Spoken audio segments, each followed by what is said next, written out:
Maligayang panunood po ka-recap! Ang ating tatalakayin ngayon ay tungkol sa isang historical action movie na may pamagat na Tomiris. Kaya sit back, relax, at simulan na natin.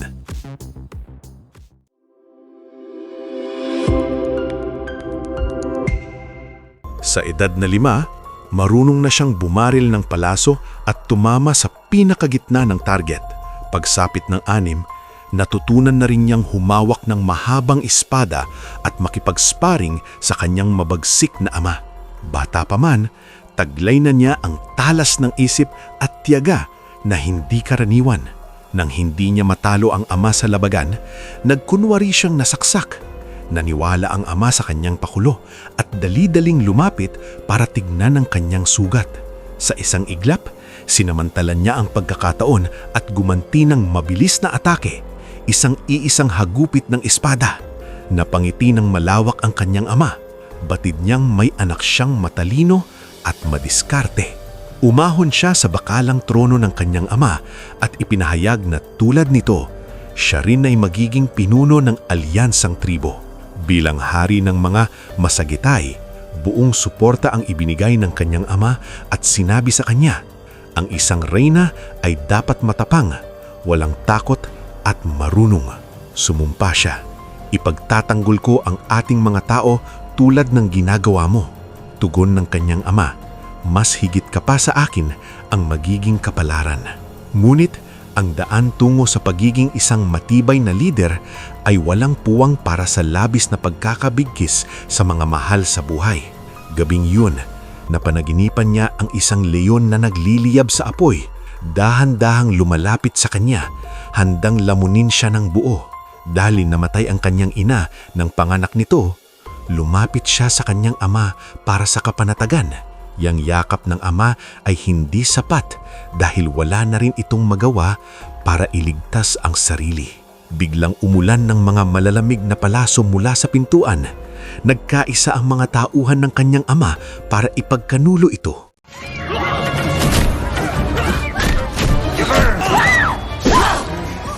Kinuha niya ang kanyang espada at lumaban sa tabi ng kanyang ama. Ngunit patuloy na dumarami ang mga kalaban. Sa pinakakritikal na sandali, inutusan ng kanyang ama ang tapat niyang tauhan na ilikas siya at tumakas. At siya na lamang ang naiwan para salubungin ang mga umaatake.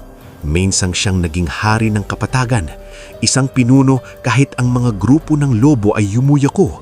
Pero sa dulo, isa rin siyang taong laman at dugo, madaling butasan ng matalim na patalim.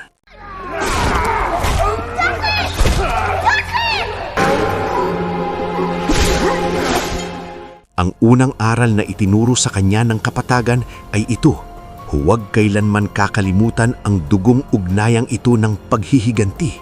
Nang gabing iyon, nagliyab ang langitan. Nakapapit siya sa kabayo habang humaharugis. Sa bawat yapag nito, nililipad ng matinding hangin ang mga damo. Tumigil lamang sila nang sumapit ang bukang liwayway at nagkubli sila sa gitna ng masukal na kagubatan. Ang mapanganib na lupang ito na isinumpa ng mga taong kapatagan ay may mga nakatagong katotohanan na bumabalot sa pagkamatay ng kanyang ama. Noong panahong iyon, ang pinakamakapangyarihang puwersa sa mga kapatagan ng Gitnang Asya ay ang mga Khwarezmian. Sila ay mga basalyo ng Imperyong Persian at maunlad ang kanilang kabuhayan dahil sa irigadong sakahan at pag-aalaga ng hayop. Dalawa sa dating tauhan ng kanyang ama, sina Kavaz at Khurtun, ang minsang nag-udyok dito na makipagkalakal sa mga Khwarezmian, palit balahibo para sa asin at tela. Ngunit para sa kanyang ama, mas malaki ang pakinabang ng pananalakay kaysa sa kalakalan. Para sa kanya, ang pakikipagkalakalan ay walang pinagkaiba sa pagbukas ng pintuan ng tolda para papasukin ang mga lobo. Bukod pa roon, hindi kailanman mapapakain ng ginto at pilak ang mga baka at tupa. Matapos siyang tanggihan ng ama, tuluyan nang nagpasya sina Kavaz at Khurtun na patayin ito. Lumaki si Tomiris sa pangangalaga ng pinagkakatiwalaang tauhan ng kanyang ama, ang kanyang tiyuhin. Mula noon, naging iisa ang layunin niya sa buhay, paghihiganti. Para sa kanya, ang paghihiganti lamang ang daan pabalik sa tinatawag niyang tahanan. Sa kailaliman ng kagubatan, walang kapagurang nagsanay ang kanyang maliit na katawan sa pagpapana.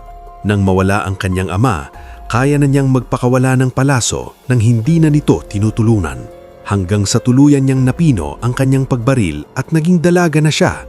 Mulit ang paghihiganti ay tila napakalayo pa rin. Tuwing nagtatanong siya kung kailan tayo lalaban, ang sagot lang ng kanyang tiyuhin ay tiisin mo muna. Isang araw, hindi na niya nakaya nang maghintay pa. Hinanap niya ang kanyang tiyuhin at sinabi, "Gusto kong patayin si Kavaz bago pa siya tumanda." Sagot ng kanyang tiyuhin, "Nilimon ng galit ang iyong mga mata." Pagod na si Tomiris sa pagtatago at ayaw na niyang manatili roon. Kaya sa unang pagkakataon, lumabas siya mula sa kagubatan na matagal nang naging kulungan niya. Ngunit sa gabing iyon, muling nanaginip siya tungkol sa may pakpak na leon mula noong siya'y bata pa. Ngunit ngayon, itim na itim ito, na parang kakagising lang mula sa impyerno. Mas mabangis na ang mga mata ng halimaw at ramdam na niya ang amoy ng papalapit na kamatayan. Sa takot, tumakbo siyang pabalik sa kagubatan, ngunit pagdating niya roon, sinalanta na ang kampo.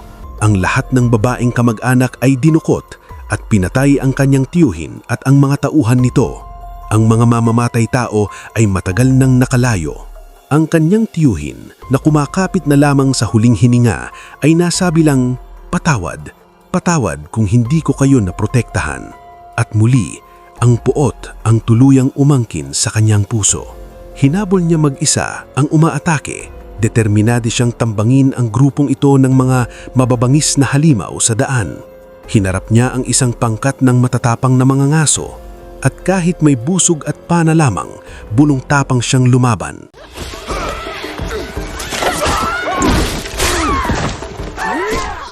Mabilis, matindi at tila handang isugal ang buhay.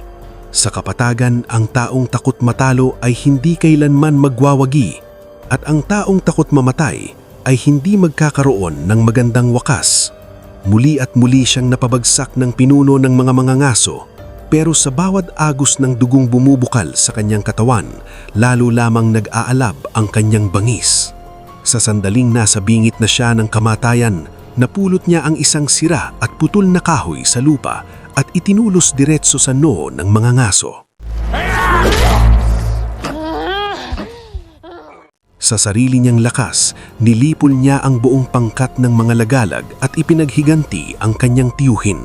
Ito si Tomilis, at ang kapalaran ng mga kapatagan ng Gitnang Asya ay tila hinihintay lamang ang talim ng kanyang sandata. Sumakay si Tomairis at tumakas sakay ng kanyang kabayo. Masakit ang mga sugat sa kanyang katawan at hindi nagtagal ay nawalan siya ng malay dahil sa matinding pagkawala ng dugo. Dinala siya ng kanyang kabayo sa teritoryo ng Sava Dragon Tribe kung saan siya iniligtas ni Sardana, ang anak ng pinuno. Ngulit napakalubhana ng kanyang mga sugat. Kahit ang pari ng tribo ay wala nang nagawa pa. Pagkatapos nilang gawin ang lahat ng kanilang makaaya, nasa kamay na lamang ng tadhana ang kasunod. Pero kung tadhana lang ang masusunod, matagal na sana siyang namatay noong gabing iyon ng dugong baha noon. Dahil sa matinding pagnanais na maghiganti, milagrosong bumuti ang kanyang katawan matapos ang ilang araw na walang malay. Ang pinuno ng Sava Dragon Tribe ay dating kaibigan ng kanyang ama, kaya pumayag itong kupkupin siya. Pero may kondisyon, kailangan niyang umiwas sa gulo. Kung nais niyang maisakatuparan ng paghihiganti, wala siyang magagawa kundi magtiis muli. Makalipas ang 10 taon bago siya muling lumabas sa labas ng mundo. Sa mga tribo ng kapatagan, mataas ang pagpapahalaga sa husay sa pakikipagdigma. May ilan pa ngang nagsasabit ng mga ulo ng tao diretso sa kanilang mga kabayo. Ipiniliwanag ni Sardana sa kanya, ang isang matatapang na lalaki ay iisang uri lang ng babaeng mandirigma ang mapapansin niya. Dapat may nakuha na siyang buto ng 3 kaaway. Tinanong siya ni Tomairis, "May asawa ka na ba?" Sumagot si Sardana, "Marami na akong butong sapat para makapag-asawa, pero wala pa ring mandirigmang karapat dapat sa akin." Tapos siya naman ang nagtanong, "Ilang kaaway na ang nalabanan mo?" Sagot ni Tomairis ng walang pag-alinlangan, sapat para makapag-asawa ng 2 beses. Tila nakatakdang maging pinakamalapit na magkaibigan ng dalawa. Sa tulong ni Sardana, mabilis na nakaangkop si Tomyris sa bagong buhay. Bawat gabi, puno ng tawanan at sigla ang mga pagtitipon sa paligid ng apoy. Paminsan-minsan, pakiramdam niya'y parang nakakabilang siya, pero palaging may sandaling lumalayong muli ang kanyang isipan. Sa mundong ito, wala na siyang natitirang pamilya at dahil doon, para na rin siyang nawalan ng kakayahang maging masaya. Mahigpit niyang pinipigilan ang pusong nag-aalab sa paghihiganti. Araw-araw, habang siya'y nagkukubli, sumasakay sa kanyang kabayo at humaharugid sa matinding hangin ng kapatagan, nahahayaang tangayin ng hangin ang kanyang kaluluwa at pansamantalang kalimutan ang apoy ng kanyang paghihiganti. Sa huli, hihiga siya sa isang liblib na lugar. Iniisip ang kanyang ina at hinahangad ang kanyang ama. Sa kabay nito, palihim niyang ipinangako sa sarili na babawiin niya ang lahat ng dating pag-aari ng kanyang ama. Paulit-ulit niyang itong pinapaalala sa sarili upang hindi maagnas ng payapang araw-araw ang dating galit. Nanatili si Tomyris sa Sava Dragon Tribe ng ilang taon pa. Patuloy na hinahasa ang kanyang kakayahan sa pakikipaglaban at sumasama sa mga mandirigma sa mga laban. Madalas nilang lusubin ang mga teritoryo ng Khwarezmian, nagsusunog, pinapatay at nagnanakaw.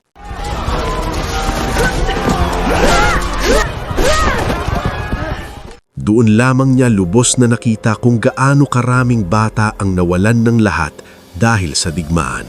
At natanto siyang isa lamang siya sa napakaraming boses na sumisigaw sa gitna ng pagdurusa. Sa mundong ito, walang bandilang tinatawag na katarungan ang tunay na iwinawagway ng digmaan. Ang tunay na batas ng kapatagan ay ang survival of the fittest. Kung sino ang mas malakas sa kabayo, kung sino ang may mas matalim na sandatang bakal, kung sino ang mas marahas at mas malupit, siya ang nagiging hari ng kapatagan. Isang araw, isinilang ang tagabagmana ng Sava Dragon Tribe at nagtipon ang mga pinuno mula sa iba't ibang tribo upang magbigay ng pagbati. Kabilang sa kanila sina Kavaz at Kurtun, ang 2 lalaking pumatay sa kanyang ama, na masayang nag-uusap at tumatawa sa piging. Ang kanyang mga mata, kasing talas ng palasong may lason, ay waring kayang butasin ang bawat siwang ng buto ng kanyang mga kaaway. Ang puso ni Tomyris ay sumisigaw, "Patayin mo sila, ipaghiganti mo ang iyong ama." Ngunit ang kanyang isip ay nagsasabing, hindi pa panahon. Ang padalos-dalos ay nauuwi sa kabiguan. Ang taning magagawa mo ngayon ay maghintay sa tamang sandali. Naipakita ni Tomyris ang lakas ng loob na makapagpigil kahit kaharap na niya mismo ang mga kaaway. Noong araw na iyon, gaya ng dati, sumali siya sa paligsahan ng pakikidigma. Ang nagwagi sa paligsahan ng wrestling ay si Argun, anak ng pinuno ng Great Black Tribe, isang kinakapalalad na anak ng langit at sentro ng atensyon ng lahat. Dito nagsimulang bumuo ng isip si Tomyris. Nakapag-ipon na ba ako ng sapat na mga ulo para maging dote? Kahanghahanga rin siya sa paligsahan ng horseback archery. Kahit pabalik ang kanyang pagbaril, tumatama pa rin siya sa pinakagitna ng target. Ang palakpak para sa kanya ay hindi naglalayo kay Argun. Pagkatapos ng paligsahan, lumapit agad si Argun para makipag-usap sa kanya. Sa kapatagan, ang pag-ibig at pagkapuot ay minsang nagsisimula sa isang tingin lang. Tumatagos hanggang buto at dugo at umaabot sa pinakailalim ng kaluluwa. Sa buhay, dumarating minsan nang magkakasabay ang mga pagkakataon. Bukod sa atensyon ng isang lalaki, may nakuha rin siyang pagkakataon para sa paghihiganti. Samantala, abala ang negosyasyon ang mga pinuno. Matagal nang ginugulo ng Sava Dragon Tribe ang mga Khwarezmians at sina Kavaz at Kurtun bilang mga tagapamagitan ay nagtangkang pag-isahin ang dalawa sa pamamagitan ng kasunduan sa kalakalan. Pero sanay ang Sava Dragon Tribe sa pananalakay. Bukod pa roon, matapos ang pagtataksil ni Kavaz, nakapagtatagman siya ng kalakalan sa mga Khwarezmians, napilitan namang magtrabaho ang mga pastol parang mga baka at kabayo hanggang sa halos maging mga alipin na rin sila. Totoong gumaan ng kaunti ang kanilang buhay pero kapalit nito ay nawala ang kanilang kalayaan. Kaya tulad ng ama ni Tomiris noon, tinanggihan ng pinuno ng Sava Dragon Tribe ang mungkahi sa kalakalan. Sa aktong iyon mismo, pinalayas pa niya sina Cavaz at ang sugo ng Khwarezmian sa pulong. Nabigo ang negosyasyon at malapit nang sumiklab ang malawakang digmaan. Noong gabing iyon, nag-umpisang magbalak ang pinuno ng Sava Dragon Tribe at ang pinuno ng Great Black Tribe at binanggit nila ang katotohanang may gusto si Argon kay Tomiris. Inimungkahi nila kung handang magpadala ng hukbo ang Great Black Tribe kasama ng Sava Dragon Tribe para patayin si Cavaz, magiging bagong pinuno si Tomiris, at kung pakakasalan niya si Argon balang araw, dobleng ligaya para sa Great Black Tribe. Sa sabay na pag-atake ng tatlong puwersa, mas malaki ang tsansa na mapabagsak ang mga Khwarezmians. Agad silang nagkasundo.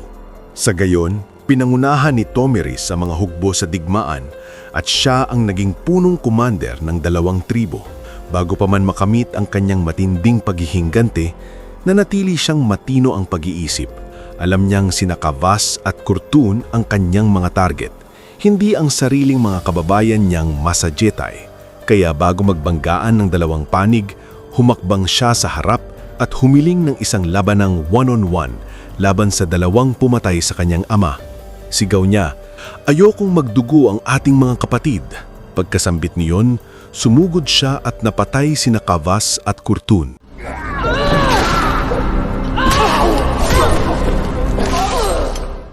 Tinangkap ang ipaghinganti ng kanilang mga anak ang kanilang mga ama, pero madaling napigil ng sarili nilang mga kasamahan. Wala ni isa ang gustong magbubo ng dugo, tulad ng wala ring gustong tratuhing parang mga baka at kabayo. Kaya mabilis nilang tinanggap si Tomiris bilang tagapagligtas at ginawa siyang reyna ng Masajetay. Sa wakas, matapos ang 20 mahabang taon, nakauwi siyang may dangal at sa wakas ay nakapahinga na rin ng payapa ang kanyang ama. Kumalat ang balita ng tagumpay sa larangan ng digmaan. Nagwagi siya ng walang isang sundalong nawala at agad naging alamat ang babaeng mandirigma. Pero hindi pa roon nagtatapos ang kanyang pag-akyat sa pagiging tila Diyos. Ang Sava Dragon Tribe, ang Great Black Tribe at ang mga Masajetay ilalim ng kanyang pamumuno ay nagkaisa sa paglusob sa mga Khwarezmian. Ang mga Khwarezmian ay may sistemang tuugnay ng Imperyong Persyano. Ang kanilang mga mandirigmang nakasakay sa karwahe ay kumpleto sa kagamitan at balute at sapat ang lakas militar nila para lampasan ang kahit anong isang tribo.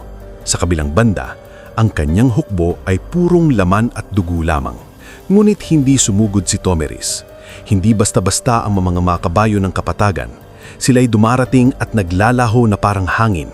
Puno ang kasaysayan ng mga laban na ang maliit na puwersa ay nakakapagtatagumpay laban sa mas malaki at nakakapunit ng hanay ng kaaway. Sa huli, ang mga mabibigat na karwaheng pandigma ay pwede ring maging simpleng target lang ng bihasang mga kabayo at ang mabigat na baluting bakal ay maaari lang magpabagal sa paggalaw ng kanilang hukbo. Malaki man ang pagitan ng lakas militar, sa larangan ng digmaan, may mga sandaling nanaig pa rin ang matatag na loob ng tao laban sa tadhana. Ginamit muna ni Tomiris ang sarili bilang pain. Nagpadala siya ng maliit na unit para sumalakay sa mga Khwarezmian, tapos kunwari ay nanghina at umurong. Nabitag ang mga Khwarezmian at walang tigil silang humabol. Nang mailayunan niyang husto ang kalaban sa sarili nilang teritoryo, ipinag-utos ni Tomiris na magtago ang kanyang mga tao sa magkabilang panig bilang ambus. At nang dumating ang pagkakataon, umulan ng mga palaso. Doon na ibagsak ang unang hanay ng depensa ng mga Khwarezmian. Pagdating ng pangunahing hukbo ng kaaway, sabay-sabay na sumalakay ang kabalyerya ni Tomiris mula sa magkabilang gilid. Ang mga sundalong kunwari umatras kanina ay biglang bumalik at muling umatake. Ang dalawang puwersa ay nagsanib at muling sumugod ng harapan sa mga Khwarezmian. Nang opisyal nang magsimula ang labanan, naging magulo ang buong kapatagan.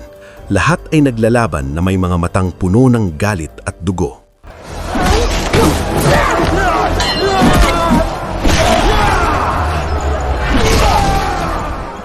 Si Tomiris ay naging isang makinang pumatay na hinubog mismo ng kapatagan. Pero iba si Argon. Kahit sa gitna ng nagbabangga ang mga sandata at rumaragas ang hukbo, hindi mapigil ng kanyang pag-ibig ang sarili.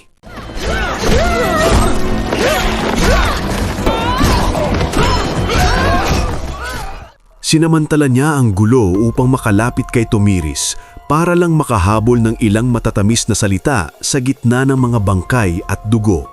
Nagwagi na naman si Tomiris sa isang napakalaking labanan at ang piging ng tagumpay ay nauwi sa kanilang kasal. Magiging iisa na ang dalawang tribo. Alam ni Tomiris na hindi pa matatag ang pundasyon ng kanilang kapangyarihan, kaya iminungkahin niyang magkasabay silang mamuno at si Argon ang humalili bilang pinuno. Alam ni Argon na pagbibigay ito ng daan sa kanya. Ang lalaking tunay na nakakaunawa sa lakas niya ay siyang tunay na magmamahal sa kanya. At ang lalaking tunay na nagmamahal sa kanya ay hinding-hindi tatabunan ng kanyang kakayahan. Humakbang si Argon at ipinahayag, "Mula ngayon, kayo ang aking mga tao, ang aking dangal, ang aking laman at dugo." Pagkatapos ay hinarap niya si Tomiris at sinabing, "Ngayon, sa iyo na silang lahat."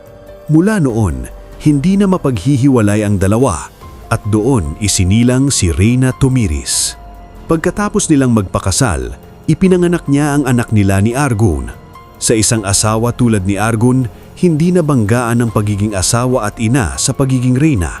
Ang kanilang anak, tulad niya, ay lumuking nakasakay sa kabayo.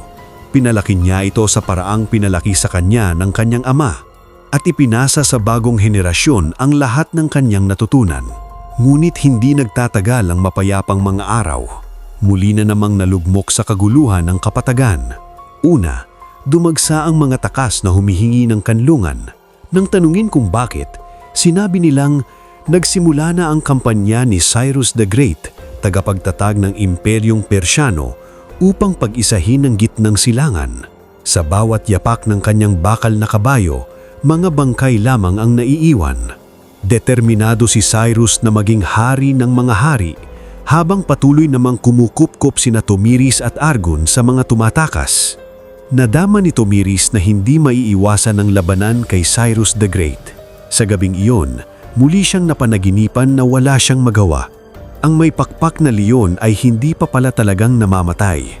Nagliliyab man sa apoy, patuloy pa rin itong bumabalik upang agawin ng mga mahal niya sa buhay. Kinabukasan, dumating ang mga sugo ni Cyrus the Great.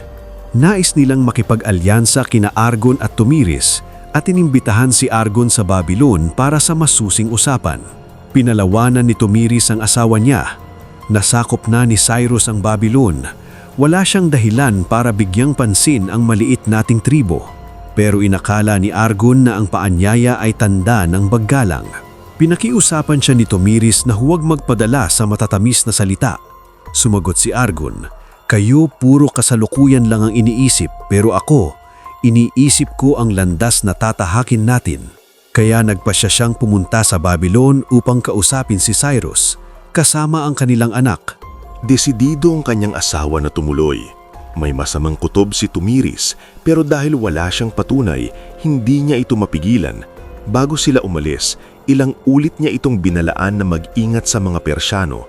Sinabi pa niya, "Ito ang unang pagkakataong matagal tayong magkakalayo. Mamimiss kita sa bawat sandali." Pinakalma siya ni Argon, "Babalik akong ligtas." Iyon na pala ang huling mga salitang maririnig niya mula sa kanyang asawa. Pagdating ni Argon at ng kanilang anak sa Babylon, inalok sila ni Cyrus ng kayamanan at kapangyarihan kapalit ng pagsuko ng mga tao sa kapatagan sa Imperyong Persyano. Tinanggihan nito ni Argon agad-agad. Dahil tapat ang kanyang pagkatao, inakala niyang kahit magkaaway sila, makikipaglaban si Cyrus ng patas. Kaya pumasok siya sa piging ni Cyrus nang walang pag-iingat. Nang gabing iyon, nalasing ang ama at anak at tuluyan silang nawalan ng bantay. Biglang pumasok ang isang pangkat ng mga sundalo at nagsimulang pumatay ng walang sabi-sabi.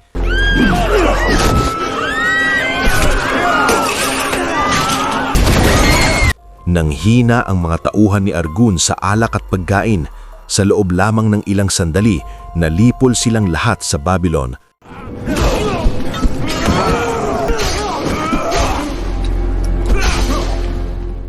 Sa Sa malayong pagitan, nagkatinginan ang ama at anak at ang tanging nasa kanilang mga mata ay pagsisisi dahil hindi nila naprotektahan ang isa't isa. Inakala ni Cyrus the Great na matapos niyang patayin si Argun at pakasalan si Tomiris, madali niyang makokontrol ang pinakamakapangyarihang tribo sa kapatagan. Pero paanong palalampasin ng isang reyna na nawala ang asawa at anak ang ganoong krimen? Nang nakarating ang balita sa kapatagan, binigyan lang ni Tomiris ang sarili ng isang gabi para magluksa. Kinabukasan, tumayo siya muli at ang kanyang mga mata ay nag-aalaa sa puot na kayang pangatali ng sinuman sa takot. Nang magmungkahi ang sugo na nais siyang pakasalan ni Cyrus, itinarak niya ang kanyang espada diretsyo sa puso nito. May ilang miyembro ng tribo na tumutol, ayaw nilang gawing kaaway ang makapangyarihang imperyong Persyano. Pero nakita ni Tomiris ang tunay na sitwasyon. Sa sandaling itutok ni Cyrus ang kanyang paningin sa kapatagan, nasa panganib na ang lahat. Ang hindi lalaban ay luluhod, at ang luluhod ay ituturing na parang baka at kabayo. Ang mahihina ay mawawalan ng kalayaan habang ang malalakas ay lalaban hanggang dulo para mabawi ang kanilang dangal. Ipinatawag niya ang lahat ng puwersa at formal na nagdeklara ng digmaan laban kay Cyrus. Galit na galit si Cyrus. Agad na muling inayos ang kanyang hukbo at nagmarcha pahilaga. Mabilis namang tinipon ni Tomiris ang lahat ng pinuno ng tribo para labanan si Cyrus na nakasandal na sa pader. Sinabi niya sa lahat, kapag nagsimula ang digmaan, walang sino mang makakaligtas mag-isa. Pero sa kritikal na sandaling iyon, ang inaalala lang ng mga pinuno ay sarili nilang kapakanan. Tinanong sila, anong kapalit ang maibibigay mo sa amin? Pinalapit sila ni Tomiris sa katotohanan, hindi lang ito paghihigin ko. Kapag bumagsak ako ngayon, ang kapalaran ninyo bukas ay hindi rin magiging iba. Pumayag ang mga pinuno na sumama sa labanan at muli siyang naging punong commander. Inutusan niya ang mga panday mula sa iba't ibang tribo na gumawa ng mga sandatang bakal at baluti araw at gabi. Inilikas niya ang mga tao at mga hayop. Pinuno ng buhanin ang lahat ng balon at nagpadala ng napakaraming maliliit na unit para umatake sa mga Persyano sa gabi upang bawasan ang kanilang tulog, ang talahin ng kanilang paglusob at bumili ng mas maraming oras para makapaghanda ang kanyang tribo.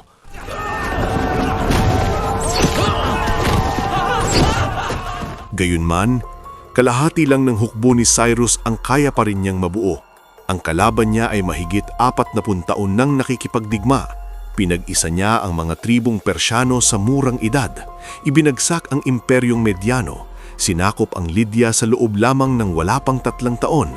Nabuksan ang daan papuntang dagat Aegean at nakapasok pa sa Babylon ng walang dugo sa pamamagitan ng malumanay na pamamalakad. Hindi tulad ng mga Khwarasmian, may malinaw na record ng tagumpay si Cyrus. Alam ni Tomiris na ang harapang labanan ay may napakaliit na tsansang magtagumpay. Kailangan niyang mas maging matalino kaysa sa kanya. Hindi rin siya minamaliit ni Cyrus. Maingat niyang inaral ang mga naunang labanan ni Tomiris at karamihan doon ay klasikong taktika ng mga lagalag. Pahabain ang linya ng kaaway hanggang magkaroon ng butas. Kaya inutusan niya ang kanyang mga sundalo na tumawid sa ilog ng mabilis. Gaano man kalaki ang maging kaswalty, hindi sila dapat magtagal sa pag-atake. Pero iba ang balak ni Tomiris. Para sa kanya, ang susi sa tagumpay ay mabigla ang kaaway at patayin mismo si Cyrus sa gitna ng labanan. Kung wala ang leader, magkakagulo ang kanyang nukbo. Kaya itinuon niya ang lahat kay Cyrus at inutusan ng kanyang tribo na pumili ng 100 sa pinakamalalakas nilang mandirigma. Tinawag niyang Iron Armored 100 Slayers at itinago sila sa pinakagitna ng hukbo para protektahan sila. Nang gabing bago ang labanan, muling nagpakita sa kanyang panaginip ang leon. Pero sa pagkakataong iyon, wala na siyang natitira pang mawawala. Nag-iisa na siya. Hinugot niya ang kanyang maikling espada at handang harapin ang halimaw na matagal nang bumabagabag sa kanya. Hindi na niya hahayaang manatili ang demonyong iyon mula sa impyerno na bumuntot sa kanyang kaluluwa araw at gabi. Sa bangungot niyang buhay, matagal na niyang napatay ang sariling takot.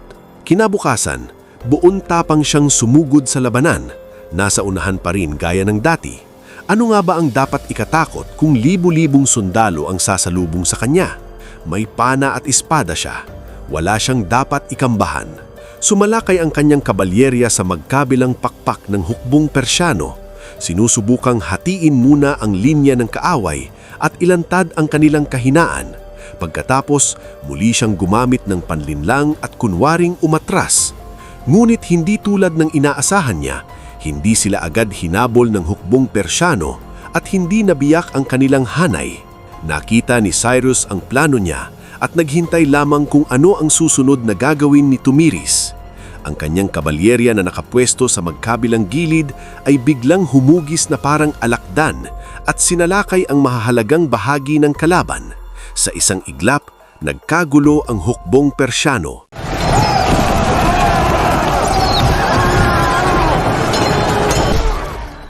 Sa mismong sandaling iyon, sumugod ang iron-armored 100 slayers na parang talinis na talim, palalim ng palalim sa hanay ng kaaway para kunin ang ulo ni Cyrus. Napansin din ni Cyrus na siya mismo ang target, kaya agad niyang ipinadala ang kanyang Immortal Guard para kontra sa lakay.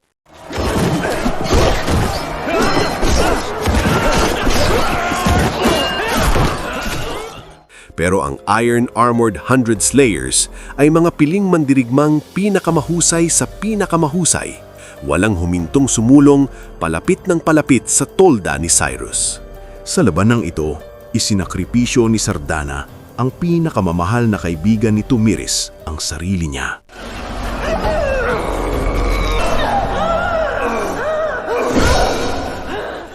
Sa sandaling bumagsak siya, may iban agad dumampot sa kanyang sandata at nagpatuloy sa pakikipaglaban. Hindi pwedeng matalo ang mga tao ng kapatagan sa labanang ito. Kapag umatras sila kahit isang hakbang, yuyurakan ang kanilang mga tahanan sa likuran nila.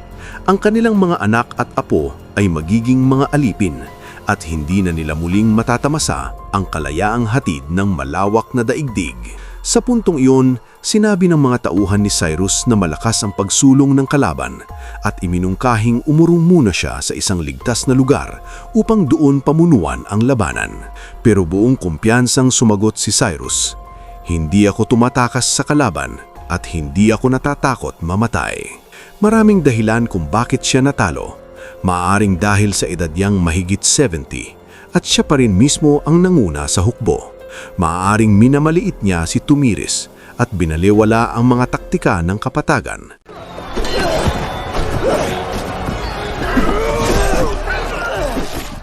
Umaaring nakatagpo lamang siya ng isang kalabang itinakda ng tadhana.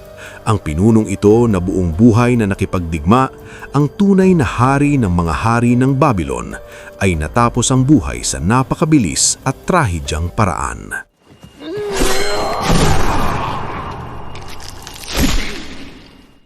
Pinugutan siya ng ulo. Inilagay ito sa isang supot na balat na puno ng dugong tao at ipinadala kay Tomiris. Sa wakas, nakuha niya ang pinal na tagumpay. Kung si Cyrus ang nagbago sa mga hangganan ng isang panahon, si Tomiris naman ang nagbago sa hangganan ng kaluluwa. Ang kanyang alamat ay hindi lamang nabubuhay sa mga monumentong pangkasaysayan, kundi pati sa bawat bitak na nilunsutan niya habang binabasag ang tanikala ng tadhana. Umaalingaw-ngaw magpakailanman. Naging reyna siya ng mga kapatagan ng gitnang Asya. Ang pangarap na tagal na niyang iniingatan mula pa noong bata siya. Pero ang kapalit ng pag-akyat na yon ay mga sugat na hindi mabilang ang nag-ukit sa kanyang kaluluwa. Ang mga tuyong luha, ang mga tahimik na hikbi, at ang dugong tumagas mula sa kanyang katawan na agad tinuyo ng hangin, lahat ng iyon ang naging di nakikitang haligi sa ilalim ng kanyang trono. Sa mga sandaling payapa, malaya siyang sumasakay sa kabayo at umiikot sa malawak na kapatagan. Tinutupad niya ang basbas ni Argon para sa kanya. Naway maging maliwanag ang iyong mga araw at mapayapa ang iyong mga gabi. At dito nagtatapos ang pelikula, mga ka-recap. Kung nagustuhan nyo ka-recap ang movie recap natin ngayon, ay inaanyayahan kita na mag-subscribe at pakipindot na din ng notification bell para palagi kang updated sa mga susunod naming videos. Maraming salamat sa panonood. Hanggang sa muli!